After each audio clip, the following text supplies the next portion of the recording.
Hey guys, Fiasco, Steve, and Deni here for another episode of the Disney Dining Show. I said last week that when we did 2 Disney Dining shows to expect that to happen again, and it's going to happen this week. This week you're going to see 3, so keep an eye out for that. But today we are in Star Wars Galaxy's Edge for the grand opening. We've all been here before, but this is the actual official grand opening day. And today we went to Oga's Cantina. Yeah, one of my favorite, probably my favorite place in the land. Oh, absolutely. It's so much fun. It's like a party in there. And yeah, it's not my favorite place. I think that's probably going to be reserved for the lightsaber building. I think that was probably my favorite experience. But that price tag is also hefty. But after being at this Oga's, I do like this Oga's a bit more than the one in Disneyland, primarily because of their food options, which is what brought us here today. So does anybody want to kind of... So we are here for the breakfast offerings. So also we did order all non-alcoholic options. So if you're here for a review of the alcoholic options and beverages, check out our other vlog that we did out at Disneyland, because that menu is completely the same. So that's what that's for. This is for kind of everything else. So we ordered both the food options. Let me bring them up on my phone. The Mustafarian lava roll, right? Yeah. Yep. And the Rising Moon's overnight oats. The lava roll is $6 and the oats are $7. The oats include dragon fruit yogurt, and seasonal fruit. And the lava roll just says Sweet Galactic Delight. So there's not really a description. Yeah. We also ordered the Batu Bites, which you can order. That's around all the time, not just for the breakfast menu. And that's crispy galaxy snack bits with spice. What is this? You can pronounce it. Churmalua dip? I don't know. Oh, we stumped That's it. a new one. Stuffed Deni. Also, we got Oga's Obsession, which is $7.50. It's like a Jello, essentially. Yeah. It's Jello like with Pop boba Rocks. balls and Pop Rocks on top. And there's a tiny bit of cotton candy too. Yes. Yes. And it's supposed to be cotton candy flavored. So it's a lot of fun, but it's like, you said $7.50? Yeah, for Jello. And it's a very thin layer. So, but we'll get into our reviews. We should probably start talking about it. Okay, all right. So, the oats. I was excited about the oats. The oats actually turned out to be kind of different than what I expected, although I'm not sure what I expected, because it's cold oatmeal in yogurt, and it's got some really cool fruit on top. So that was good. Fresh tasting. Yes. But it's not sweet. Yeah. So if you're looking for something to satisfy a sweet tooth, this is not. It's really like mush. Yeah. The sweetest part I felt of the oatmeal was definitely like the fruit and then the bulbs in it. But like I thought it was pretty good. Like Steve said, it was refreshing. It wasn't like, it was probably my least favorite food item. Yeah. But I thought all the food was good. I mean, if you're trying to stick to something that's healthier, that's yeah, definitely choice. a better, healthier option than the Mustafarian lava roll, which is essentially a cinnamon bun, and it's a delicious one. Good. I could not really determine what was on top. We thought maybe it looks like Oreo crumbles, but it didn't taste like Oreos to me. Yeah. So I was really trying to determine really what those crumbles were, but the taste of the actual roll itself was like soft, but like flaky and crispy. It was so. And the last food item that we got was the Batu Bits, which actually is, they also have the Batu Bits in California, but I had them in California and they were not the same thing. Actually, in California, I thought they were pretty awful. It was just like this weird Chex Mix that didn't like have any like good flavor to it. But the Batu Bits here was also kind of like a Chex Mixy kind of deal, but with this like that awesome dip that we mentioned. And I loved it. I was eating these Batu Bits up. I believe they were $8. I would order these every time I came here. I would want to order these every time I came here. Well, and they were also veggie chips. I mean, they were. Oh, were they? Okay. Some of them were, just different from what you would normally find other places. Yeah, so. I definitely enjoyed it more than I was expecting. I thought it was just gonna be like stale, like I don't know. It didn't look very appetizing, but it tasted a lot better than I thought it was going to be. So Yeah, I mean, I would probably, I don't know if I'll order them every time, but I definitely will order them again. And then what about the drinks? Beverages. So I had the Bantha milk. So our server, Sean, explained something that I had heard already, so I was really glad he was able to confirm it. So the Bantha milk, the blue milk you get in Ogus is different than the blue milk you get from the milk stand. The milk stand milk, the green and the blue, are both frozen. What you get inside of Ogus is not. And he said what you get in Ogus was his preference. He likes it a lot better, and I loved it. It was great. It came with a Bantha cookie. I love that they describe on the menu that it's Bantha inspired. Good to know no Banthas were actually harmed in the making of this cookie.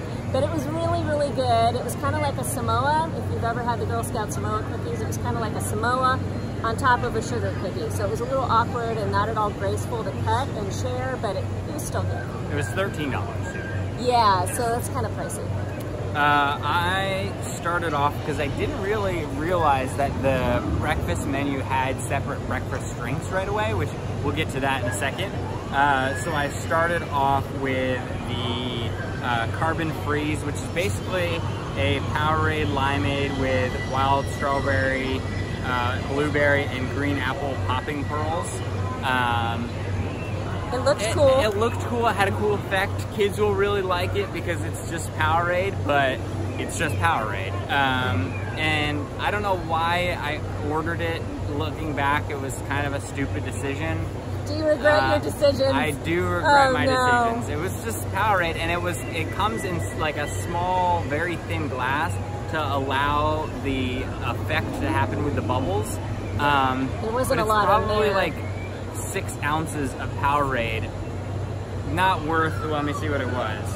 I mean, whatever. It was $7.50, wasn't it? Yeah, $7.50. Yeah. Definitely not worth $7.50. It's probably 50 cents worth of Powerade, if that.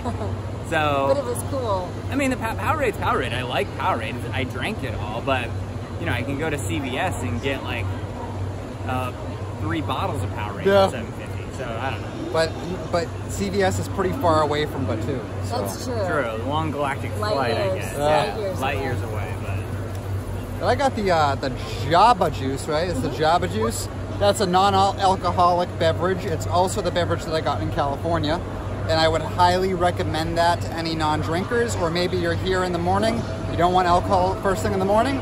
The Jabba Juice is delicious. It's very refreshing. It's like, it's Batu's take on like a tropical fruit juice. It's kind of like the Pog Juice? Yeah, it's a lot like the Pog Juice, and it has those little bulbas in it too. There's lots of little bulbas in Batu. I've noticed the trend there. But that drink, I believe, was $6.75? Something like that. I like how bulbas is like space. Everywhere. Yeah. Everywhere. Yours was, did we say? It was $6.50. $6.50, okay. And then besides that, we got the 2 breakfast drinks, right? Yeah. That's the only thing we haven't mentioned. I enjoyed them a lot more than my Powerade. The Mugen tea we kind of agreed on tastes like Christmas. Yes. So it's kind of like a chai tea latte. It's got a little chocolate milk in there as well, but it leads with the cinnamon, so you really taste the cinnamon. It's definitely a Christmassy holiday taste. Christmas here on Batu. Yeah, and I liked it. That was actually when we weren't sure if we were gonna get the 2 teas or the cold brew, but you've had the cold brew before. Oh, you said you liked it. Delicious. Oh my gosh, it's so good. We went with just the 2 teas, and I was just gonna get this one, and I'm glad that we ended up getting the next one, which was the Tureen, the Tureen tea, which was like a minty tea, and that was so great. I mean, fruity, minty, not overly minty, not overly fruity. It had a good balance to it, I think, of both, and it was like sweet but not too sweet. I think that if I come back. Honestly, if I come back again, I'm probably going to get the alcoholic options, but coming back, if it's in the morning, I would probably get this Tureen tea. It's very refreshing. Sweet, but not too sweet, just like this clip here. And those teas were, let me tell you, because I should probably have it in front of me. Where is it? You got it, Steve. You got it. No pressure. Okay. They were, the Mugen was $7, and the Tureen was, looks like $6.50. Awesome. So, yeah, I mean, I think the winners for me were the lava roll The Batu bits were a surprise, and the teas I think I enjoyed quite a bit. And if you've gone to the milk stand and you don't like the frozen Bantha milk, then try Oga's, because maybe you like the non-frozen variety a little bit better. And really, you're paying for the experience in Oga's. That's what it is. Although it's good, but I will say though, they did kind of have a weird thing with your drink was not served in the glass that they usually serve it in. That's probably due to the fact that they're crazy busy swamped today because it's the first day, first official opening day. It's opening day, but it was just like in a plastic cup, and your cookie was served on the side on a napkin. Not it's really supposed to be on top. Yeah, not really the presentation that they normally have. True, but that's true. I guess that's nitpicky. But it's true, because you go in with certain expectations, and if they're not met, it can be disappointing. But Oga's is a lot of fun. It's a party in there. DJ Rex was spinning the tune, so it's all good. Yeah. And my arm feels like it's going to absolutely collapse from holding this camera this whole time. You've done a good job. Great. But all in all, my thoughts, kind of what I would want to mention is, if you're coming here and expect to have like a full meal, maybe don't expect to have a full meal. You can make reservations for breakfast, lunch, and dinner. That doesn't mean this is a place to go for breakfast, lunch, and dinner. Like Deni just said, it's for the experience. And there are snacks available. So keep that in mind. I feel like I got quite a bit of like food in me, but we ordered everything, you know what I mean? So definitely like snack type options with an amazing experience and drinks. So keep that in mind. Any last thoughts, guys? That's it. It's a lot of fun. It's beautiful here in Batu. So I think that is going to do it for this week's episode of the Disney Dining Show, but you should see at least 2 more. So look out for those, and we'll see you in the next one. Bye. Bright suns.